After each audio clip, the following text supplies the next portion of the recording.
Hello दोस्तों, मैं advocate Ankit Kumar आपका स्वागत करता हूं मेरे इस चैनल में जिसका नाम है नो द लॉ। आज का जो हमारा टॉपिक है वो हिंदू मैरिज एक्ट 1955 के ऊपर है। Hindu marriage act is the act जिसके अकॉर्डिंग हिंदूज के बीच में शादियां होती है। जरूरी नहीं है दोनों पार्टी हिंदू हो, इसके बारे में हम आगे समझेंगे। लेकिन इससे पहले आप ये समझ लो कि जो शादियां होती है हमारे हिंदू कल्चर में वो इस एक्ट के थ्रू ही होती है। जो भी Hindu culture according to the rites of Hindu अगर कोई शादी होनी है तो उसे ये एक्ट फॉलो करना होगा। और अगर डिवोर्स लेना होगा तो भी उसके प्रोविजंस इस एक्ट में दिए हुए हैं। प्रोविजंस बोल ले या फिर ग्राउंड बोल ले, किन किन ग्राउंड्स पे आप डिवोर्स ले सकते हैं, किन किन ग्राउंड पे आप कैसे कैसे आप किस रिचुअल को फॉलो करके आप शादी कर सकते हैं, वो इस एक्ट के अकॉर्डिंग बताया गया है, इस एक्ट में बताया गया है। तो दोस्तों इससे पहले आप समझ लो ये जो एक्ट है ये all over the India applicable है। मतलब ये सभी जगह एप्लीकेबल है, सभी को ये फॉलो करना होगा। एक्सेप्शंस आर एवरीवेयर, एक्सेप्शंस है हर जगह है। और इस एक्ट में ही हम आगे समझेंगे कि एक्सेप्शंस क्या है वो। लेकिन उससे पहले हम कुछ देख ले समझ ले कि क्या है एप्लीकेशन ऑफ द एक्ट। मतलब इस एक्ट का एप्लीकेशन जो कि सेक्शन 2 हिंदू मैरिज एक्ट 1955 का सेक्शन 2 ये बताता है कि इस एक्ट का एप्लीकेशन कहाँ कहाँ होगा या किस पे होगा। तो उसके बारे में हम समझते हैं। This act applies to any person who is Hindu by religion.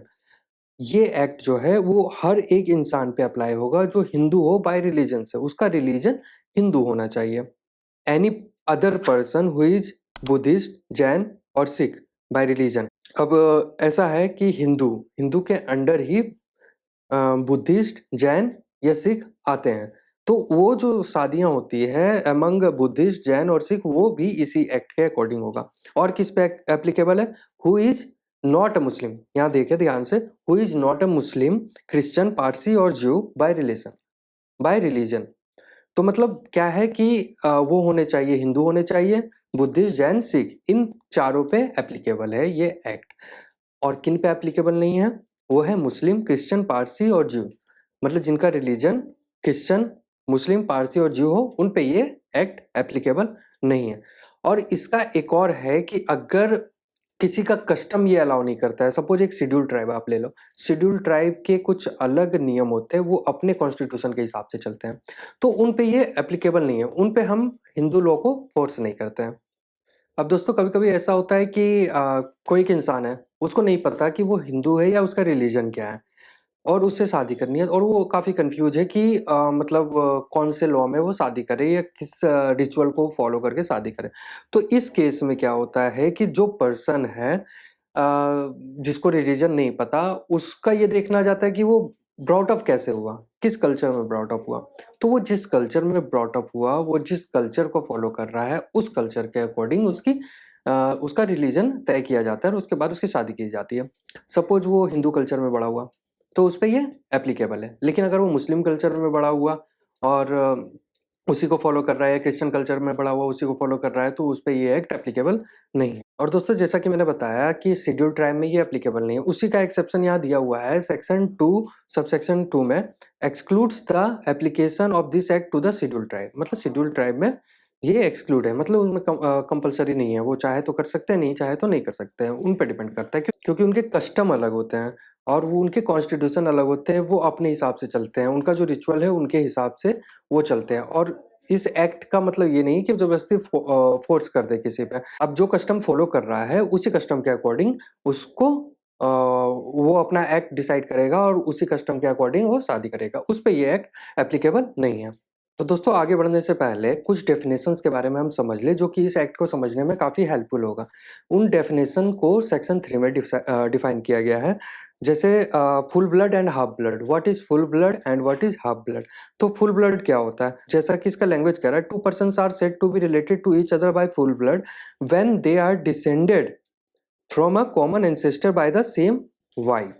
मतलब फुल ब्लड उसे कहते हैं जो बच्चे सेम वाइफ से हो, मतलब उनकी मदर सेम हो, उन्हें फुल ब्लड कहा जाएगा। When they are descended from a ancestor by a same wife.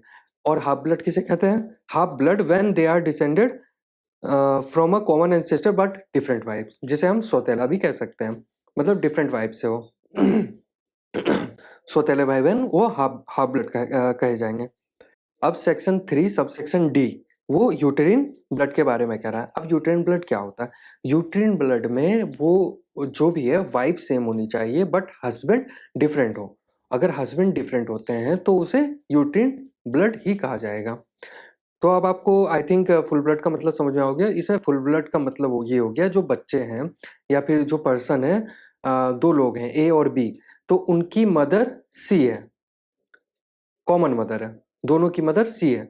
Half blood ये हो गया जिसमें ए की मदर सी है तो बी की मदर डी है, दो अलग हो गए, दो माएँ अलग हो गए, मतलब दो वाइफ अलग हो गई, मतलब दो फीमेल अलग हो गए, तो उसको हाफ ब्लड कहेंगे। अब यूटेरिन ब्लड किसे कहेंगे? जिसमें हस्बैंड अलग हो। ए के फादर एफ है और बी के फादर जी हैं, तो इस तरह से फादर अलग हो गए बट वाइफ सेम है।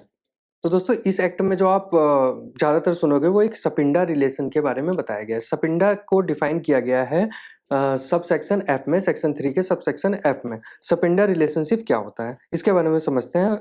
With reference to any person extend as far to the third generation in line of ascent through the mother और fifth generation in line of ascent through the father, the line being traced upward in each case from the person concern who is to be counted as the first generation. अब इसका जो first point ये कहता है कि सपिंडा relationship कौन है?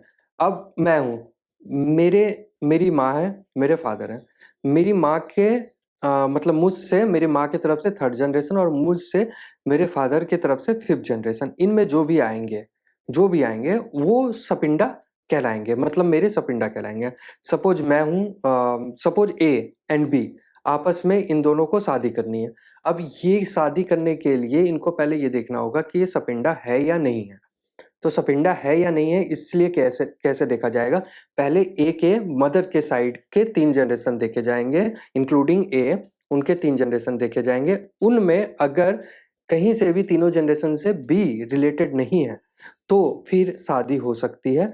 और लेकिन उसके फादर के, ए के फादर के साइड से भी देखा जाएगा फिफ्थ जनरेशन इंक्लूडिंग मी। अगर उनसे भी रिलेटेड बी का थर्ड साइड फ्रॉम मतलब दोनों के मदर के साइड से थर्ड जनरेशन देखा जाएगा और दोनों के फादर के साइड से फिफ्थ जनरेशन देखा जाएगा। अगर इनमें आपसी रिलेशन नहीं है, कहीं भी तरह से रिलेटेड नहीं है, तो ही ये शादी कर सकते हैं और ये सपिंडा नहीं कहलाएंगे। लेकिन अगर आपस में रिलेशन होगा तो ये सपिंडा कहलाएंगे। मतलब ये समझ लें कि इनके जो जनरेशन्स है, मदर के साइड से 3 जनरेशन ए के और फादर के साइड से 5 जनरेशन, और बी के मदर के साइड से 3 जनरेशन और फादर के साइड से 5 जनरेशन। इन जो जनरेशन है इनमें आपस में कोई भी कॉमन एंसेस्टर नहीं होना चाहिए। अगर एंसेस्टर होता है तो according to Hindu marriage act वो शादी नहीं कर सकते, लेकिन अगर नहीं होता है तो वो शादी कर सकते हैं। इसके बारे में हम डिटेल में आगे समझेंगे। इसी में सेक्शन 3 सबसेक्शन जी जो कि प्रोहिबिटेड रिलेशनशिप के बारे में बताता है। Degrees of prohibited relationship, 2 persons are said to be within the degree of prohibited relationship. अब वो क्या है? पहला ये है, if one is a lineal ascendant to the other. अगर ये जो जनरेशन मैंने आपको बताया, मदर के साइड से 3 जनरेशन, फादर के साइड से 5 जनरेशन, तो ये अगर ए बी में अगर कोई लीनियर असेंडेंट होंगे तो उसमें मतलब प्रोहिबिटेड रिलेशनशिप आ जाएगा, ये डिग्री ऑफ प्रोहिबिटेड रिलेशनशिप में आ जाएगा। If one was the wife of husband of a linear ascendant and descendant of the other. अब जो पॉइंट 2 कह रहा है वो जो जनरेशन मैंने अभी आपको फर्स्ट पॉइंट में बताया उसमें अगर वो आपसी में वाइफ या हस्बैंड भी होंगे, अगर सपोज मदर के साइड से ही अगर थर्ड जनरेशन में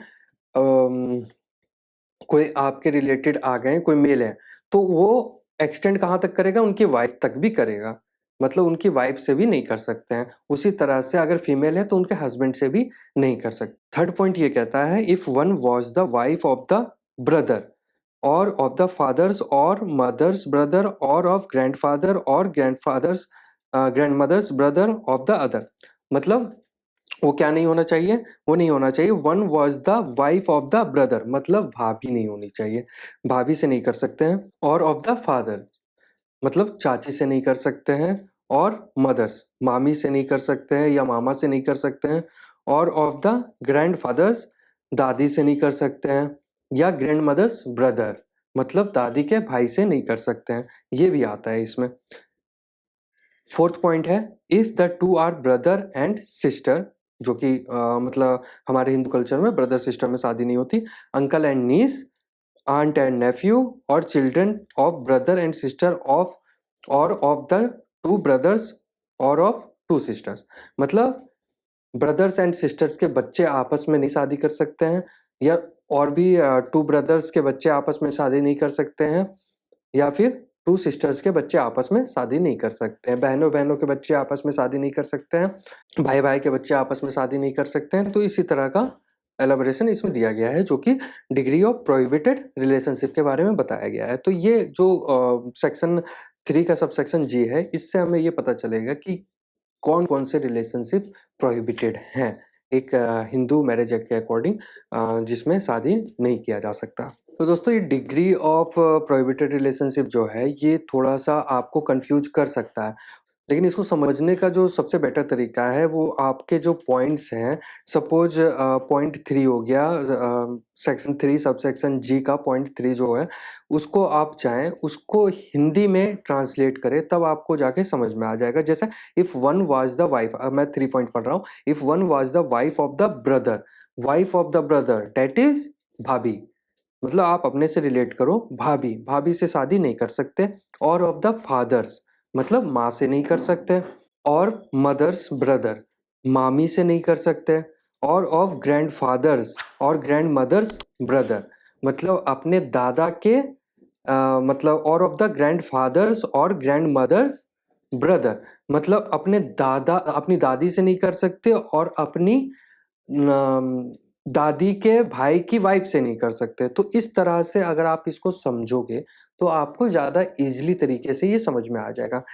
तो दोस्तों, आज के लिए फ़िलहाल इतना ही। आगे के वीडियो में मैं कंडीशंस ऑफ मैरिज को कवर करूँगा और साथ ही अदर टॉपिक्स को भी कवर करूँगा, प्लस मैं डिग्रीज ऑफ प्रोहिबिटेड रिलेशनशिप जो डिग्री है उसे कैसे कैलकुलेट किया जाता है उसके बारे में भी बताने की कोशिश करूँगा। इस वीडियो को देखते रहने के लिए धन्यवाद। मेरे इस वीडियो को लाइक करें, शेयर करें, मेरे इस चैनल को सब्सक्राइब करें, और मैं आपके लिए ऐसे ही वीडियो लेकर आता रहूँगा। तब तक के लिए आप मेरे पिछले वीडियो देख सकते हैं, और उसमें अगर आपको कोई डाउट होता है तो वो आप पूछ सकते हैं। चलिए फिर मिलते हैं मेरे अगले वीडियो में।